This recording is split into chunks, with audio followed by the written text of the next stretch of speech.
Hi friends, welcome to super kitchen. Madhampatti Rangaraju sir ரீசெண்டாக ஒரு ஃபங்க்ஷனில் செய்த கல்யாண வீட்டு ஸ்டைல் ஆம்பூர் கறிப்பலா பிரியாணி தாங்க எப்படி செய்யறதுன்னு இந்த வீடியோவில் பார்க்க போகிறோம். அசைவ பிரியாணி சுவையை மிஞ்சுற அளவுக்கு இந்த ஆம்பூர் கறிப்பலா பிரியாணி சுவை இருக்குங்க. வாங்க வீடியோக்குள்ளே போய் இதை எப்படி செய்யலான்னு பார்க்கலாம். இந்த பிரியாணியோட மெயின் இன்க்ரீடியண்ட்டே இந்த பலாக்காய் தாங்க. இந்த பலாக்காயோட எடை அளவு 1/2 கிலோ எடுத்திருக்கேன். இந்த பலாக்காய்க்கு மேலே உள்ள தோல் மட்டும் நல்லா முள் மாதிரி சொரப்பாக இருக்கும் இல்லையா, இந்த தோலையெல்லாம் நல்லா சுத்தமாக செதுக்கிட்டு உள்ள காயை மட்டும் சின்ன சின்ன துண்டுகளாக கட் பண்ணிவிட்டு இது போல் எடுத்து வச்சுருக்கேன். இப்போ தோலையெல்லாம் செதுக்குனது போக கட் பண்ணி எடுத்து வச்சுருக்கேன். இந்த பலாக்காய்களை தண்ணீரில் கழுவி எடுத்து வச்சுக்கோங்க. அடுத்ததாக 1/2 கிலோ அளவுக்கு பாஸ்மதி அரிசியை நல்லா கழுவிட்டு 1/2 மணி நேரம் போல் தண்ணியில் ஊற வச்சுக்கலாம். ஆம்பூர் பிரியாணினாலே சீரக சம்பா தான், ஆனால் நான் இன்னைக்கு பாஸ்மதி அரிசியில் செஞ்சுருக்கேன். நீங்கள் சீரக சம்பா அரிசியில் செய்கிறதா இருந்தாலும் செஞ்சுக்கோங்க. இப்போ ஒரு கடாயில் ஒரு 5 டேபிள் ஸ்பூன் போல் சமையல் எண்ணெய் சேர்த்துக்கலாம்.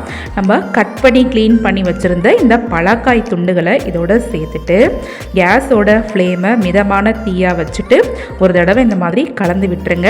இப்போ இந்த பலாக்காய்க்கு கொஞ்சமாக உப்பு, கொஞ்சமாக மஞ்சள் பொடி, ஒரு 1/2 டேபிள் ஸ்பூன் போல் தானி மிளகாய் தூள் இதையெல்லாம் சேர்த்துட்டு நல்லா ஈவனாக இந்த மாதிரி கலந்து விட்டுருங்க. கேஸோட தீயை நல்லா மிதமாகவே வச்சுட்டு கொஞ்சம் கூட தண்ணியே சேர்க்காமல் இதை அப்படியே மூடி ஒரு 10 நிமிஷத்துக்கு இது போல் வேக வச்சு எடுத்துக்கலாம். இதில் சேர்த்த இந்த உப்பு எண்ணெயிலேயே நல்லா இந்த காய் இது போல் நல்லா சாஃப்டாக வெந்து வந்துடுங்க. இதை அப்படியே எடுத்து ஒரு ஓரமாக வச்சுக்கலாம். அடுத்ததாக கடாயில் நம்ம ஊற வச்சுருந்த பாஸ்மதி அரிசி வேகிற அளவுக்கு உண்டான தண்ணியை சேர்த்துக்கலாம். இப்போ இது கூட கொஞ்சமாக கல்லுப்பு சேர்த்துக்கோங்க. 2 பச்சை மிளகாயை கீறிட்டு சேர்த்துருக்கேன். 1 டேபிள் ஸ்பூன் போல் எண்ணெய் சேர்த்துக்கலாம். அப்போ தான் அரிசி ஒன்றோட ஒன்று ஒட்டாமல் வெந்து வரும். 1 பிரிஞ்சி இலை, 1 அன்னாசிப்பூ, 3 கிராம்பு, 2 ஏலக்காய், சின்ன துண்டு பட்டை, இதோட கொஞ்சமாக புதினா இலைகளும் கொத்தமல்லி இலைகளையும் இதோட சேர்த்துக்கலாம். இதெல்லாத்தையும் சேர்த்ததுக்கப்புறமா தண்ணி நல்லா கொதிச்சு வர ஸ்டேஜில் நம்ம ஊற வச்சுருந்த பாஸ்மதி அரிசியை கொதிக்கிற தண்ணியில் சேர்த்துக்கலாம். இந்த அரிசி இப்போ முழுமையாக வெந்து வரணும்னு அவசியம் இல்லைங்க.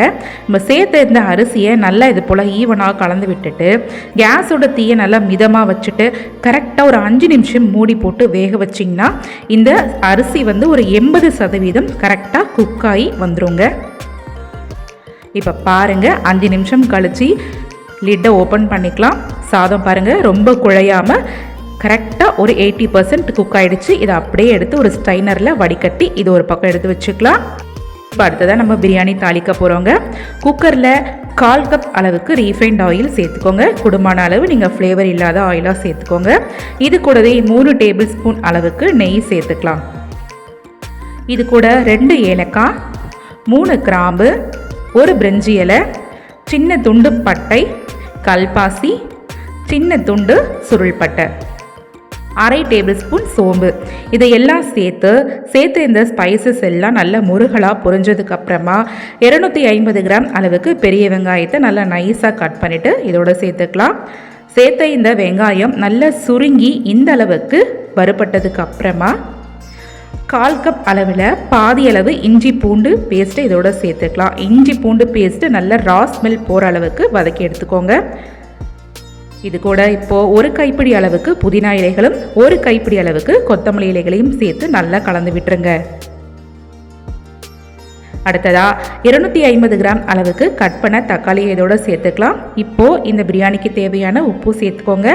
நம்ம ஆல்ரெடி பாஸ்மதி அரிசி வேக வைக்கும் போதே கொஞ்சம் உப்பு சேர்த்துருந்தோம். ஸோ அதை நினைவில் வச்சுக்கிட்டு பிரியாணிக்கு தகுந்த மாதிரி உப்பை பார்த்து ஜாகிரதையாக சேர்த்துக்கோங்க. இப்போ இதுக்கு நம்ம இன்றைக்கி பச்சை மிளகாய் சேர்க்க போகிறது இல்லைங்க. அதுக்கு பதிலாக ஒரு 6 காஞ்ச மிளகாவை லைட்டாக வறுத்துட்டு கொஞ்சமாக தண்ணி சேர்த்து இந்த மாதிரி திக்கான பேஸ்ட்டை அரைச்சிட்டு இதோட சேர்த்துட்டு கொஞ்சமாக மஞ்சள் பொடி, 2 டேபிள் ஸ்பூன் போல் கரம் மசாலா பொடி சேர்த்து நல்லா கலந்து விட்டுருங்க. இந்த பிரியாணிக்கு மேலும் புளிப்பு சுவை சேர்க்கறதுக்காக 100 ml அளவுக்கு கெட்டியான தயிரை இதோட சேர்த்துக்கலாம். நல்லா ஈவனாக இது போல் மிக்ஸ் பண்ணி விடுங்க. நல்லா மிக்ஸ் பண்ண கலவை இந்த மாதிரி எண்ணெய் பிரிஞ்சு வந்த ஸ்டேஜுக்கு அப்புறமா ஆம்பூர் கறிப்பலா பிரியாணியோட மெயின் இன்க்ரீடியண்ட்டான இந்த பலாக்காய் துண்டுகளை இதோட சேர்த்துக்கலாங்க. சேர்த்துட்டு இது போல் நல்ல மசாலா எல்லாம் ஒன்றோட ஒன்று மிக்ஸ் ஆகிற மாதிரி ஒரு தடவை நல்லா ஈவனாக கலந்து விட்டுருங்க. இப்போ இது கூட நம்ம இன்றைக்கி தண்ணி சேர்க்க போகிறோங்க. நான் 500 கிராம் அளவுக்கு பாஸ்மதி அரிசி எடுத்திருக்கேன். அதுக்கு 1 கப் அளவு மட்டுமே தண்ணீர் சேர்த்துருக்கேன். சேர்த்து நல்லா இந்த மாதிரி கலந்ததுக்கப்புறமா இந்த மாதிரி எண்ணெயெல்லாம் நல்லா விளக்கி விட்டுட்டு நீங்கள் இந்த ஸ்டேஜில் உப்பு காரம்லாம் செக் பண்ணிக்கோங்க. நம்ம சேர்க்குற இந்த தக்காளி தயிரில் போதுமான அளவு புளிப்பு சுவை கரெக்டாக இருந்ததுன்னா நீங்கள் லெமன் சேர்க்க தேவையில்லைங்க. புளிப்பு சுவை கம்மியாக இருக்குதுன்னு கொஞ்சம் ஃபீலாக இருக்கிற மாதிரி தோணுச்சுன்னா நீங்கள் அரை மூடி அளவுக்கு மட்டும் லெமன் இது போல் பிழிஞ்சு விட்டுட்டு மிக்ஸ் பண்ணிவிட்டு கேஸோட ஃப்ளேமை நல்லா கம்ப்ளீட்டாக லோவில் வச்சுட்டு நம்ம வேக வச்சுருந்த இந்த பாஸ்மதி அரிசியை இதோட சேர்த்துக்கோங்க. வேக வச்ச இந்த பாஸ்மதி அரிசியை முழுமையாக சேர்த்ததுக்கப்புறமா இதில் இருக்கிற மசாலா தண்ணி எல்லாம் அடியிலேயே தங்கியிருக்கும். ஸோ இந்த மாதிரி கரண்டியை வச்சு அடியில் கரண்டியை விட்டு இந்த மாதிரி ஈவனாக கலந்து விட்டிங்கன்னா இதில் இருக்கிற மசாலா தண்ணி இந்த அரிசியோட நல்ல கோட் ஆகி மிக்ஸ் ஆகி இந்த மசாலா ஈவனாக இந்த அரிசியில் மிக்ஸ் ஆகிடுங்க. இப்போ கரண்டியால் நல்ல மேலே இந்த மாதிரி அமர்த்தி விட்டு சமன்படுத்தி விட்டுருங்க. அவ்வளோதாங்க. இப்போ இதை நம்ம தம்மில் போட போகிறோம். குக்கரில் எப்படி தம்மில் போடுறதுன்னா குக்கரோட லிட்டை போட்டு க்ளோஸ் பண்ணிவிட்டு குக்கரோட விசிலையும் போட்டுட்டு கேஸோட ஃப்ளேமை நல்ல லோவில் வச்சுட்டு 8 நிமிஷத்துக்கு வெந்தால் போதுங்க. இப்போ ப்ரெஷர் எல்லாம் ரிலீஸ் ஆனதுக்கப்புறமா நம்ம ஓப்பன் பண்ணி பார்த்துக்கலாம்.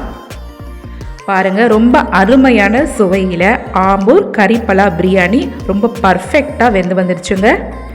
பாருங்கள், நம்ம சேர்த்த இந்த தண்ணியோட அளவு பர்ஃபெக்டாக இருக்குது. சாதமும் நல்ல மல்லிப்பூ மாதிரி சாஃப்டாக வெந்து வந்திருக்கு. உங்களுக்கு பார்க்கும் போதே நல்லா தெரிஞ்சிட்ருக்கோம். நம்ம சேர்த்த இந்த பாஸ்மதி அரிசி ஒன்று கூட உடையதே இல்லைங்க. பாருங்கள், பர்ஃபெக்டாக வெந்து வந்திருக்கு.